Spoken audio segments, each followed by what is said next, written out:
وبه نستعين والصلاة والسلام على سيد الأنبياء والمرسلين. أعوذ بالله من الشيطان الرجيم. بسم الله الرحمن الرحيم. فاذكروني أذكركم واشكروا لي ولا تكفرون. صدق الله العظيم. عزیزان گرامی قدر،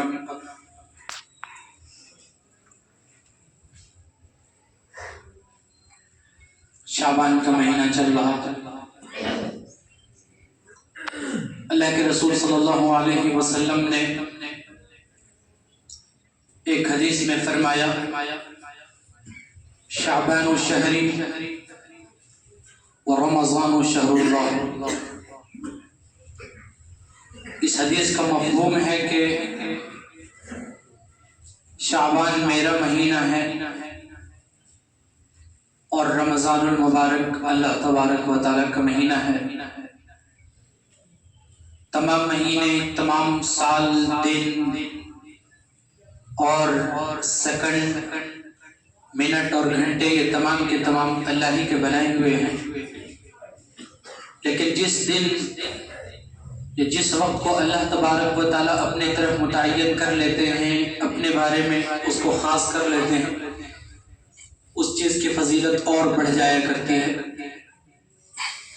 شعبان کے مہینے میں جو سب سے اہم اور فضیلت انسانوں کو جو خاص کر نظر آتی ہے، عام طور پر وہ شب برات کے نام سے ہم تمام لوگ جانتے ہیں. مختصر باتیں ہوں گی شب برات کے بارے میں. اس سے پہلے دو باتیں یاد رکھنی چاہیے کہ اللہ تبارک و تعالیٰ نے جن عبادتوں کا حکم دیا ہے ان میں کئی کیٹیگریز ہیں، اس کی کئی درجے ہیں. ایک ہے فرض عبادت، جس کو کرنا ہر بالغ انسان پر اس کے اس حیثیت سے، جس حیثیت سے اللہ اور اللہ کے رسول نے کرنے کا حکم دیا ہے، لوگوں پر فرض ہو جایا کرتی ہے. ایک عبادت ہے واجب، جس کو کرنا بھی لوگوں کے لیے واجب ہے اور ضروری عمل ہے. ایک اور عمل ہے جسے ہم سنت مؤکدہ کے نام سے ہم جانتے ہیں، چونکہ رسول اللہ صلی اللہ علیہ وسلم نے سنت مؤکدہ کا مطلب ایسی سنت مؤکدہ یعنی جس کی اللہ کے رسول نے تاکید کی ہے، اس سنت مؤکدہ کو پڑھنا بھی کرنا بھی یہ بھی ہمارے اوپر ضروری کا درجہ رکھتا ہے. لیکن فرض اور واجب کہ جتنا اس کا درجہ نہیں. ایک عبادت ہے نفلی عبادت. نفلی عبادت ہے آپ کر لیے تو آپ کے اکاؤنٹ میں الگ سے اللہ نے ثواب کا اضافہ کر دیا، نہیں کیے تو کوئی بھی پوچھ گچھ نہیں ہے. آج کا موضوع کچھ دوسرا تھا، لیکن اب تمام لوگ جانتے ہیں کہ ہماری یہ جامع مسجد اس کے بغیر بولے رہا نہیں جا رہا، اندر سے ایک اومنٹ کی طرح آ رہی ہے. بول دیتے ہیں تاکہ مکمل طور پر اپنی بات اقل بغل، چونکہ ہم نہیں بات سمجھ لیں تو باتیں کچھ ہے تو وہ پہلی باتیں نہیں ہو سکتی ہیں. ہر مسجد میں اقل بغل لوگ ہیں، باتیں جاتی ہیں. آج بات تھی اپنے ایمان کو بچانے کی، جو 15 فروری کو شروع ہوا ہے. آپ میں سے اکثر لوگ جانتے ہیں، ہم تو دینی انسان ہیں بھائی، ہم تو نماز روزہ کے بارے میں بتائیں گے. 15 فروری کو کیا ہوا تھا آپ لوگ جانتے ہیں، جو اسکولوں میں کرایا گیا، اور اس سے آگاہ رہنا تمام لوگوں کی ذمہ داری ہے. دینی جتنی چیزیں ہیں علماء سے جا کر پوچھ لیجئے، دنیاوی جتنی چیزیں ہیں وہ لا کر کے علماء کو خود بتایا کیجئے کہ دیکھیے ایسے ایسا ہو رہا ہے. آپ کے بچے جو بھی جا رہے ہیں اس کے بارے میں تذکرہ ہلکا سا عکس ہم ڈالیں گے. خیر، نفلی عبادت نہیں، شب برات کا موقع، اس کے بارے میں بعض لوگ افراط و تفرید سے کام لیتے ہیں. بعض لوگ کہتے ہیں شب برات کی کوئی حیثیت ہی نہیں ہے، اور بعض لوگ اس کے اندر اتنا انوالو ہوتے ہیں شب برات میں کہ اسے فرض اور واجبات سے بڑھا کر اسے اور اونچا درجہ دے دیتے ہیں. دونوں چیزیں ٹھیک نہیں. بالکل ہلکی ہلکی بات کریں، بالکل ٹو دی پوائنٹ بات کر کے کیا کرنا ہے شب برات میں چلیں گے ہم سب. شب برات کے بارے میں رسول اللہ صلی اللہ علیہ وسلم کی ایک صحیح حدیث ہے. امی عائشہ رضی اللہ عنہا فرماتی ہیں ایک رات میں سوئی ہوئی تھی کہ جب نیند کھلی تو دیکھا کہ ہمارے یہاں باری تھی. حضور اکرم صلی اللہ علیہ وسلم کی نگاہ کھلی تو نظر پڑی کہ حضور نہیں ہے. اب وہ دوڑی وہاں سے. جب سوکنیں ہوتی ہیں تو ایک تجسس ہوتا ہے. اسی انداز سے امی عائشہ رضی اللہ عنہا بھی دوڑی اور بعد میں اس کے بارے میں امی عائشہ رضی اللہ عنہ فرماتی ہیں بعد میں کہ جب حضور صلی اللہ علیہ وسلم نے بعد میں پوچھا کیوں دوڑی تھی, کیا اللہ اور اللہ کے رسول تمہارے ساتھ خیانت کر دیں گے؟ تو امی عائشہ نے فرمایا اللہ کے رسول اس تجسس میں دوڑی تھی کہ کہیں آپ دوسری سوکن کے یہاں تو نہیں چلے گئے تھے آپ. خیر وہاں پہ معافی تلافی یہ سب چیزیں ہو گئی. تو حضور اکرم صلی اللہ علیہ وسلم وہاں سے نکلے اور جنت البقیع میں تشریف لائے اور وہاں جا کر حضور صلی اللہ علیہ وسلم کو جو آیتیں پڑھنی تھی, مغفرت کرنی تھی, جو لوگ انتقال کر گئے تھے ان تمام لوگوں کے لیے, مردار کے لیے, میت کے لیے حضور اکرم صلی اللہ علیہ وسلم وہاں پہ پڑھ کر کے مغفرت کی دعائیں کر رہے تھے. امی عائشہ رضی اللہ عنہا دوڑ کر کے جب حضور پر نظر پڑی کہ جنت البقیع میں ہے, دوڑ کر کے پھر واپس آ گئی. جب حضور جب آئے ہیں تو دیکھ رہے ہیں کہ سانس پھول رہا ہے عائشہ کا, کیونکہ رسول ہیں, کچھ چیزوں کا علم دیا جاتا ہے, بہت ساری چیزوں کا علم دیا جاتا ہے. انہیں حضور صلی اللہ علیہ وسلم تب یہ لفظ کہا کہ تیرا رسول اور تیرا اللہ تیرے ساتھ کبھی کیا خیانت بھی کر سکتا ہے. اس سے یہ بات پتہ چلی آگے احادیث میں تقریباً 10, 11 یا 12 کی تعداد میں شب برات کے بارے میں احادیث ہیں. اس سے یہ بات واضح ہو جاتی ہے اور پتہ چلتی ہے کہ حضور اکرم صلی اللہ علیہ وسلم نے اس رات کے بارے میں امی عائشہ رضی اللہ عنہا سے فرمایا اے عائشہ آج کی رات یعنی شب برات کی رات 15ویں کی رات کو اللہ تبارک و تعالی بنو کلب کے بھیڑ اور بکریوں کے بال کے برابر لوگوں یا اس سے زائد لوگوں کی مغفرت فرماتے ہیں. ایک تو بھیڑ بکریاں خود زیادہ ہوا کرتی اور اس کے اوپر جو روا ہیں, اس کے اوپر جو بال ہیں, اس کی تعداد تو کوئی گن بھی نہیں سکتا. اب اتنی تعداد میں لوگوں کی مغفرت کرتے ہیں. ایک ثبوت یہ ہوا. دوسری بات اس میں اللہ کے رسول صلی اللہ علیہ وسلم کی حدیث ہے, دھیان دیجیے گا. حضور اکرم صلی اللہ علیہ وسلم نے فرمایا کہ آج کی رات عبادت کی جائے اور آج کی صبح میں یعنی 15 کی صبح میں روزہ رکھا جائے. یہ دونوں چیز کی تاکید ہے, یعنی مستحب عمل ہے, مسنون عمل ہے. یہ چیز اگر کوئی کرے گا تو اسے اللہ تبارک و تعالی ثواب دے گا. بات یہاں تک آ گئی. اب یہاں سے ہم چلتے ہیں ہمیں کیا کرنا ہے.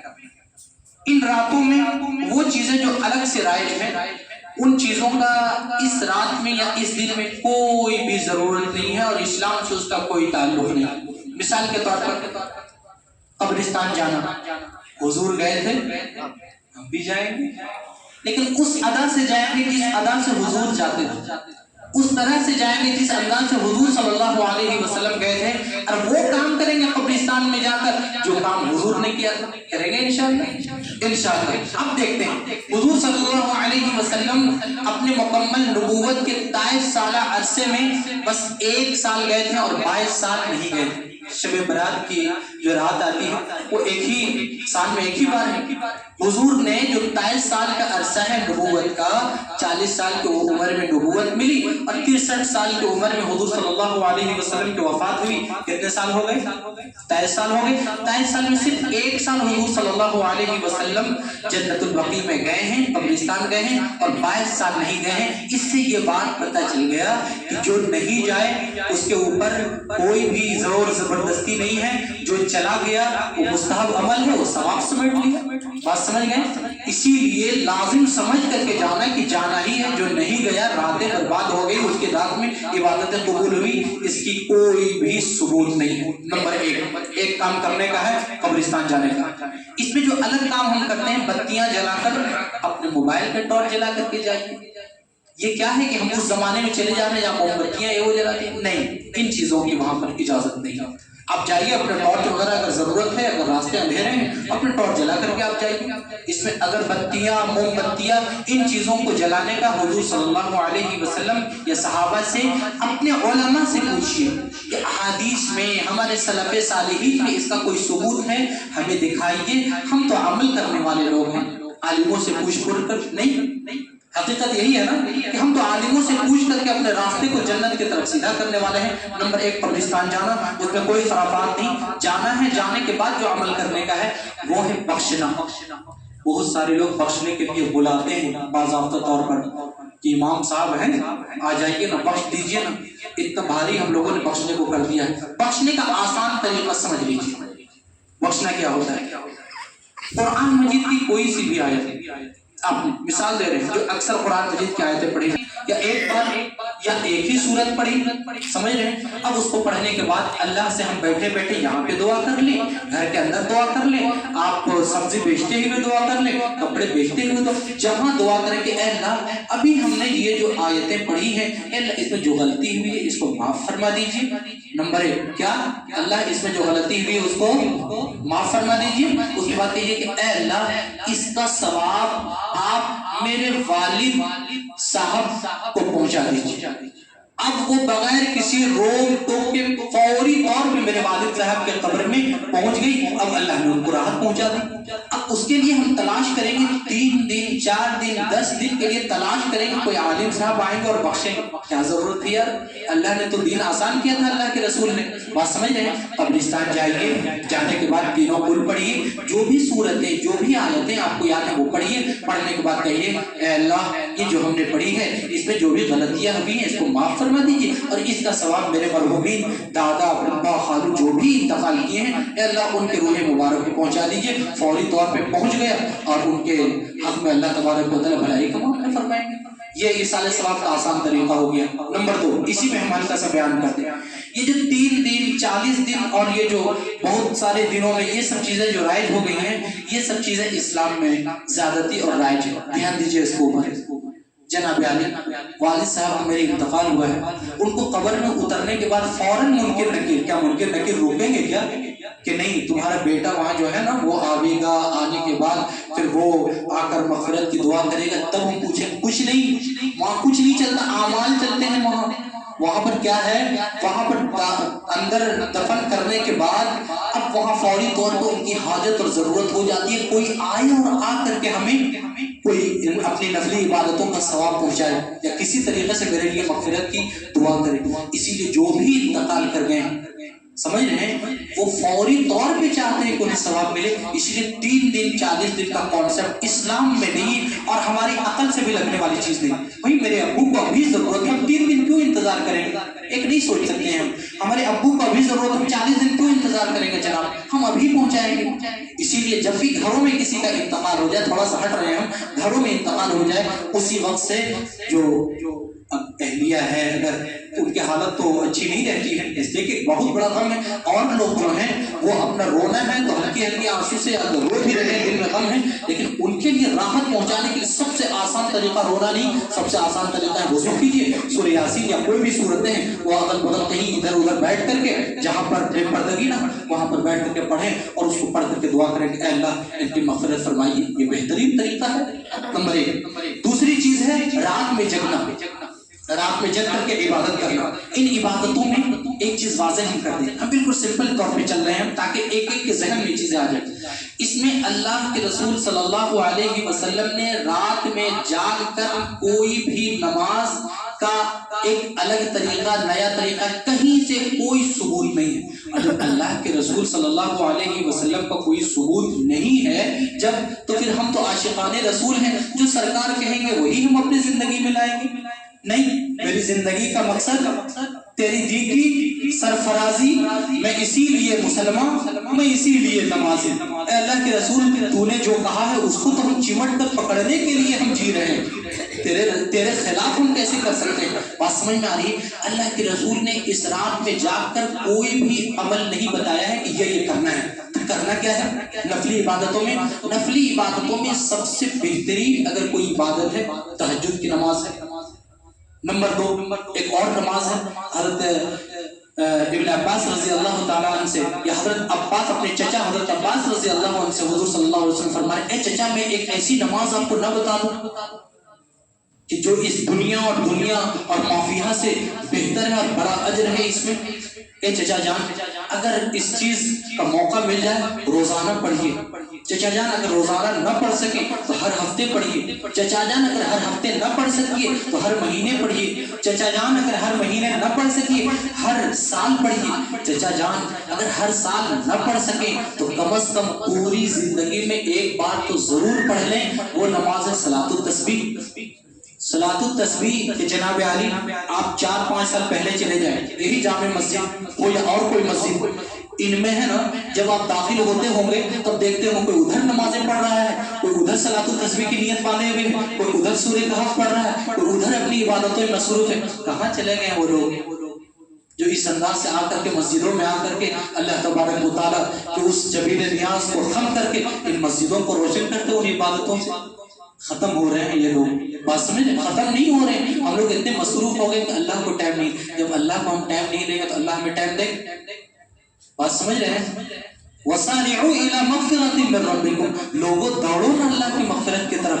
اللہ بلا رہے ہیں کہ سبقت کرو نا, کوئی عبادت کر رہا ہے تو تم دوڑو نا, سبقت کرو ایک دوسرے پر. اس کو دیکھ رہے ہو کہ وہ 2 پارہ پڑھ رہا ہے تم 3 پارے پڑھو. اس کو دیکھ رہے ہو کہ وہ تہجد کی نماز پڑھ رہا ہے تم اشراق, شاج, تہجد سب پڑھو. لیکن ہم کہاں سبقت لے جانے والے ہیں؟ ہم تو سبقت لے جائیں گے مال میں, ہم تو سبقت لے جائیں گے جھوٹی موٹی ادھر ادھر کی تعریفوں میں, ہم تو سبقت لے جائیں گے کسی طریقے سے کوئی بزنس کر رہا اس کے بزنس میں کرنے. اللہ تعالیٰ جس کو پسند کر رہے ہیں اس میں ہم کہاں دلچسپی لیتے ہیں؟ تو کیا چیز ہو گئی؟ شب برات میں کرنے کے جو بھی اعمال ہیں وہ مخصوص نہیں, جو بھی کر سکتے ہیں. کوئی قرآن مجید پڑھے اس میں ثواب ہے, کوئی اگر نفل نمازیں پڑھے اس میں ثواب ہے, کوئی صلاۃ التسبیح پڑھے اس میں ثواب ہے, کوئی تہجد کی نمازیں پڑھے اس میں ثواب ہے. اس میں ہم تھوڑا سا ایڈ کر لیں, ایک بار یاد کر لیں, ایک چیز ہلکا عکس ڈال دیتے ہیں. ہم لوگوں نے تہجد کی نمازیں اور یہ جو مستحبات عمل ہے, کیا نام ہے اس کا, جو ابھی نام لیا ہم نے صلاۃ التسبیح, ان چیزوں کو ہم نے شب قدر اور آخری عشرے میں اور مخصوص راتوں کے لیے ہم نے اس کو وقت کر لیا. حضور تو فرما رہے اے میرے چچا جان موقع ملے ہر دن پڑھی. کہاں پتا چلا کہ کسی دن مخصوص ہے اس کے لیے؟ چچا جان ہر دن نہیں تو ہر ہفتے پڑھی, تو اس کو جمعہ تو پڑھ لیا کریں, ثواب میں اضافہ کر لیا کریں. طریقہ کیا ہے ہلکا سا سن لیجیے. اس میں اکثر کو معلوم لیکن ہو سکتا ہے ایک آدھ کو نہیں معلوم ہوگا ہمارے جوان میں سے, ان کو یاد ہو جائے گا اسی برکت سے. کیا کرنا ہے؟ نیت کرنی ہے. اے اللہ صلاۃ التسبیح کی نماز پڑھنے کی نیت کرتا ہوں, اللہ ہی کے لیے تو کر رہے ہیں, اللہ اکبر, یہ نیت ہو گئی. اب وہ عربی نیت یاد کرنا, جب یاد امام صاحب کو نیت یاد تھی عربی والی تو کیسے پڑھے ہوگی ہی نہیں. ارے آپ کھڑے ہوئے صلاۃ التسبیح کے نام پر وہی نیت ہو گئی. دل نہیں مانے تو اے اللہ صلاۃ التسبیح کی, اے اللہ ہم نماز پڑھنے کی نیت کرتے ہیں, 4 رکعت ملا لیجیے اس میں بول لیجیے تو کوئی ٹینشن نہیں. اب کرنا کیا ہے؟ اللہ اکبر ہم نے کہی, اللہ اکبر کہنے کے بعد کیا پڑھیں گے؟ ثنا. کیا پڑھیں گے؟ ثنا. ثنا کا مطلب پورا پڑھنا ہے, جان ہی رہے لیکن مکمل. ثنا سبحانک اللہم وبحمدک وتبارک اسمک وتعالی جدک ولا الہ غیرک. سب مسلمانوں کو معلوم ہے, سب عاشق رسول ہیں ہم, یہ ہم نے پڑھ لیا. اس کو پڑھنے کے بعد ہمیں 15 بار تیسرا کلمہ پڑھنا ہے.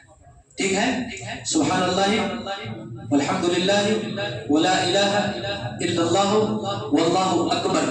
یہاں تک. اگر کسی کے پاس زیادہ ٹائم ہے, اور یہ سب چیزیں تو ٹائم نکالے کر کے کرنا چاہیے, اللہ کے لیے ٹائم نکالیں گے نہیں تو کس کے لیے نکالیں گے؟ تو اگر کسی کو ہو جائے تو مکمل پڑھیں گے سبحان اللہ والحمدللہ ولا الہ الا اللہ واللہ اکبر ولا حول ولا قوت الا باللہ العلی العظیم. یہ پورا پڑھ سکے 1 گھنٹہ لگے گا. 1 گھنٹہ دیکھنا نہیں ہے, دیکھنا ہے کہ کس کے لیے ہم پڑھ رہے ہیں. بات سمجھ میں آ گئی؟ لیکن اگر کوئی پڑھے سبحان اللہ والحمدللہ ولا الہ الا اللہ واللہ اکبر تو اتنا میں اس کا کام چل سکتا ہے. تو سب سے پہلے ہم لوگوں نے اللہ اکبر کہہ کے نیت باندھ لی. نیت باندھنے کے بعد ہم نے ثنا پڑھی. ثنا پڑھنے کے بعد 15 بار. ٹھیک ہے, 15 بار پڑھ لیا. 15 بار پڑھنے کے بعد اعوذ باللہ بسم اللہ کے بعد الحمدللہ پڑھی. الحمدللہ کے بعد کوئی سورہ پڑھی ہم لوگوں نے. سمجھ رہا ہے نا الحمدللہ سورہ. ایک آدمی پوچھ چکا ہے ہم سے الحمدللہ بولنے سے کام چل جائے گا. ہم بولے بھائی الحمدللہ پورا پڑھ کے وللضالین آمین کہنا ہے. بولے اللہ تب تو بڑی ٹائم لگے گا امام صاحب. بولے ارے یار تب تو بڑی مشکل ہے. بات سمجھ رہے ہیں؟ الحمدللہ مکمل پڑھنا ہے. الحمدللہ کے بعد کوئی سورہ پڑھنا ہے. سورہ پڑھنے کے بعد پھر 10 بار.